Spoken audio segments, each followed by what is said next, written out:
لیکن اللہ یشہد، لیکن اللہ گواہی دیتا ہے، بما انزل الیک، ساتھ اس کے جو اس نے آپ کی طرف نازل کیا، انزلہ بعلمہ، کہ اس نے اس کو اپنے علم کے ساتھ نازل کیا ہے. یعنی لوگ نہیں مانتے نہ مانے. بات کیا چل رہی تھی پیچھے شروع سے؟ لوگ آپ کی نبوت کو نہیں مانتے تھے اور کہتے تھے آپ کیسے نبی بن گئے. تو پہلے بتایا گیا کہ جیسے اوروں کو اللہ نے نبی بنایا تھا.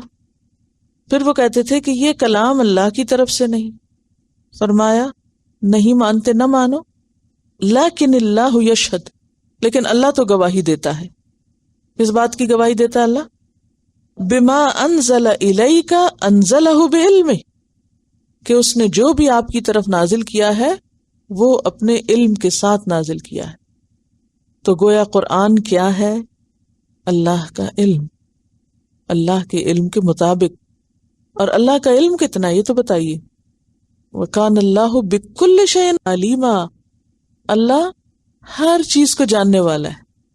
وَسِعَ كُرْسِيُّهُ السَّمَاوَاتِ وَالْأَرْضِ وَلَا يُحِيطُونَ بِشَيْءٍ مِّنْ عِلْمِهِ إِلَّا بِمَا شَاءَ. ماضی، حال، مستقبل، دن رات، زمین آسمان، عالم الغیب والشہادہ، ہر چیز کو جانتا ہے. تو یہ کلام اس ہستی کی طرف سے ہے جو ہر چیز جانتا ہے. پھر آپ خود سوچیں کہ اس کتاب کا علمی لیول کیا ہوگا اور علم کی دنیا میں اس کا مقام کیا ہو سکتا ہے. بتائیے، کوئی کمپیریزن نہیں ہے نا.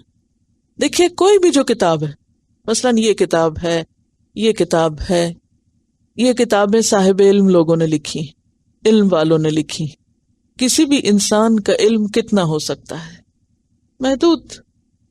وہ اپنے دور کے حالات زیادہ سے زیادہ کچھ حصہ جان سکتا ہے، چند کتابیں اس نے پڑھی ہوں گی، چند علماء کے ساتھ بیٹھا ہوگا، ان سے سیکھا ہوگا، کچھ اس کے اپنے ذہن سوچ کی پیداوار ہوگی چیزیں. زیادہ سے زیادہ وہ اپنے دور یا اپنے سے پچھلے دور کی کچھ باتیں جانتا ہوگا، آگے تو وہ بھی نہیں جانتا، کل کیا ہونا ہے کسی کو نہیں پتا. تو کتنا لمیٹڈ نالج، نو کمپیریزن.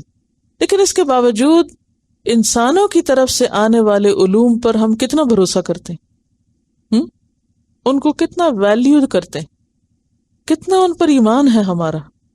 ہم سب اپنے آپ کو دیکھیں کہ ہمارے دل کا حال اس وقت کیا ہوتا ہے جب ہمیں کوئی یہ کہتا ہے کہ یہ بات قرآن میں آئی ہے یا یہ حدیث میں آئی ہے، اور اس وقت کیا حال ہوتا ہے جب کوئی کہتا ہے کہ فلاں سائنٹسٹ نے اور فلاں سائیکالوجسٹ نے یہ بات کہی ہے. کہاں ایمان زیادہ ہے جی؟ یہ لیٹسٹ ریسرچ ہے. کیسے دل کھل جاتا ہے، لیٹسٹ ریسرچ ہے. حالانکہ کیا حال ہے ان ریسرچ کرنے والوں کا اور کیا علم کا مقام ہے ان کا کہ ایک چیز خود ہی کہتے ہیں اور کچھ دن کے بعد خود ہی اس کو رد کر دیتے ہیں. لیکن 1400 سال سے اس کتاب نے ایک بھی چیز اپنی ڈینائی نہیں کی، بلکہ ابتدا میں کہہ دیا لا ریب فیہ، اس میں کوئی شک نہیں. اور پھر جو کچھ پیغمبر کو دیا وہ بھی کم نہیں. تو جو بھی آپ صلی اللہ علیہ وسلم بولتے تھے وہ اپنی خواہشات نفس سے نہیں بولتے تھے. یعنی احادیث میں جو چیزیں آئی ہیں اگر وہ صحیح ہیں، ثابت ہیں، تو ان کا بھی اصل سورس کیا ہے، ان کا بھی اصل منبع یا سرچشمہ کیا ہے جہاں سے وہ آتی ہیں؟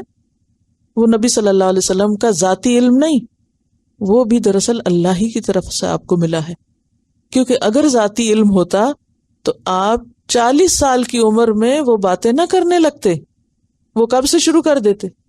وہ تو بچپن سے شروع کر دیتے. اگر بچپن سے نہیں تو جوانی سے کچھ تو سکھاتے مکہ والوں کو. اس شخص نے تاریخ اس بات پہ گواہ ہے کہ 40 سال تک کبھی کسی کو کوئی ایسی بات نہیں کہی جو 40 سال کے بعد باتیں کہیں جن کو ہم حدیث کے نام سے جانتے ہیں. اور پھر خاص طور پر قرآن کی شکل میں جو کچھ پیش کیا، نو کمپیریزن. اور پھر آپ دیکھیے کہ قرآن کا ٹیکسٹ اور حدیث کا ٹیکسٹ بھی آمنے سامنے رکھ کے دیکھیں تو اس میں بھی فرق نظر آتا ہے. کیونکہ قرآن اللہ کا کلام ہے، اس میں لفظ اور معنی دونوں اللہ کی طرف سے ہیں، جبکہ حدیث نبی صلی اللہ علیہ وسلم کے الفاظ ہیں اور معنی اللہ کی طرف سے ہے. اور اس کے علاوہ عام روزمرہ زندگی میں یا نبوت سے پہلے کی جو آپ کی باتیں ان میں بھی فرق ہے. تو یہ چیز کوئی بھی عقل اور سمجھ رکھنے والا انسان صاف طور پر دیکھ سکتا ہے۔ تو یہاں پر قرآن کی صداقت اور رسول اللہ صلی اللہ علیہ وسلم کی رسالت کی صداقت کا بیان ہے۔ لیکن اللہ یشہد، اللہ گواہی دے رہا ہے، بما انزل الیک، جو کچھ بھی، اور جو کچھ میں صرف قرآن نہیں آتا، جو کچھ بھی اس نے نازل کیا ہے آپ پر، انزلہ بعلمہ، اس نے اسے اپنے علم کے ساتھ نازل کیا ہے۔ اسی لیے ہم دیکھتے ہیں کہ قرآن میں صرف ماضی کی خبریں نہیں، اس میں مستقبل کی خبریں بھی ہیں۔ حدیث میں صرف ماضی کی خبریں نہیں تھیں، ماضی کے اقوام کے جو واقعات ہیں، بنی اسرائیل کے کچھ واقعات صحیح احادیث میں ہمیں ملتے ہیں، یا اور اقوام کے۔ اسی طرح آپ صلی اللہ علیہ وسلم کی احادیث میں بھی آئندہ آنے والے حالات سے متعلق بہت سی پیشن گوئیاں موجود ہیں، اور ان میں سے بہت سی ہم نے دیکھی کہ وہ پوری بھی ہو چکی ہیں۔ مثلاً آپ صلی اللہ علیہ وسلم نے فرمایا کہ تم قسطنطنیہ فتح کرو گے، اور اس کے بعد ہم دیکھتے ہیں کہ وہ اللہ کے اذن سے سلطان محمد الفاتح کے ہاتھوں فتح ہوا۔ اور اگر آپ نے کچھ تاریخ پڑھی ہو تو آپ کو معلوم ہوگا کہ کس طریقے سے وہ فتح ہوا تھا، اور کتنی زبردست جدوجہد اور محنت ہوئی تھی اس میں، اور وہ پوری ایک تاریخ، بہت خوبصورت تاریخ ہے۔ فاتح کے نام سے میرا خیال ہے کہ ایک فلم بھی شاید موجود ہے۔ تو نہ صرف یہ کہ قسطنطنیہ کی فتح، بلکہ اور بھی بہت ساری چیزیں، حتیٰ کہ قیامت سے پہلے جو دنیا کے حالات ہوں گے اس کے بارے میں بھی جو پیشن گوئیاں آپ نے کی، ان میں سے کئی ایک جو ہیں ان کے آثار نظر آتے ہیں۔ تو یہ سب کچھ آپ کو کہاں سے پتہ چلا؟ آپ غیب دان تو نہیں تھے، اللہ نے یہ سارا علم آپ کو دیا تھا، اور وہ سب کس لیے تھا کہ آپ کی رسالت کی صداقت لوگوں پر ثابت ہو۔ والملائکۃ یشہدون، اور ملائکہ بھی گواہی دیتے ہیں، اللہ گواہی دیتا اور ملائکہ گواہی دیتے ہیں۔ یہ انداز پہلے بھی کہیں گزرا ہے کہ اللہ تعالیٰ نے اپنا ذکر کیا، پھر ساتھ ملائکہ کا ذکر کیا۔ کہاں؟ سورۃ آل عمران میں۔ تو اس سے یہ پتہ چلتا ہے کہ ملائکہ بھی اس بات کی گواہی دیتے ہیں، اور ملائکہ کی گواہی اگرچہ موجود ہے لیکن وکفیٰ باللہ شہیدہ، اللہ کی گواہی کافی ہے، اکیلا اللہ بھی گواہ کافی ہے۔ اللہ کی شہادت سے بڑھ کر کسی اور کی شہادت نہیں۔ اگر کوئی اور شہادت نہ بھی دے تو صرف ایک اللہ کی شہادت کافی ہے۔ کیوں کافی ہے؟ کیونکہ کتاب اسی نے بھیجی، رسول اسی نے بھیجا ہے، وہ خود گواہی دے رہا ہے۔ تو اللہ سے بڑھ کر کون جانتا ہے اس بات کی حقیقت کو؟ سورۃ الانعام آیت 19 میں آتا ہے، قل ای شیء اکبر شہادۃ قل اللہ شہید بینی وبینکم واوحی الی ھذا القرآن لانذرکم بہ ومن بلغ۔ اب ترجمہ آپ کو سمجھ آنے لگ گیا، اس لیے ضروری نہیں ہر بات کا ترجمہ کیا جائے، ٹھیک ہے نا؟ وکفیٰ باللہ شہیدہ۔ اور اس آیت سے یہ بھی پتہ چلتا ہے کہ ملائکہ گواہی بھی دیتے ہیں۔ ملائکہ کیا کیا کرتے ہیں؟ سجدہ کرتے ہیں، اور تسبیح کرتے ہیں، اور بولتے ہیں کہ نہیں بولتے؟ بولتے ہیں۔ سنتے ہیں کہ نہیں؟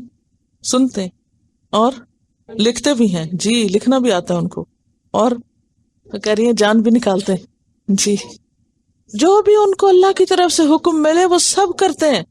تو عقل والے ہیں یا نہیں؟ ذات العقول ہیں، عقل والے ہیں، گواہی دیتے ہیں، ہوش و حواس والے ہیں۔ یہ باتیں کیوں کر رہی ہوں میں؟ تاکہ فرشتوں پر ایمان آپ کا پختہ ہو کہ یہ سارے کام فرشتے کرتے ہیں۔ فرشتے جیتی جاگتی مخلوق ہیں، کس سے بنے؟ نور سے بنے، اور بعض فرشتے بعض سے افضل ہیں، ٹھیک ہے۔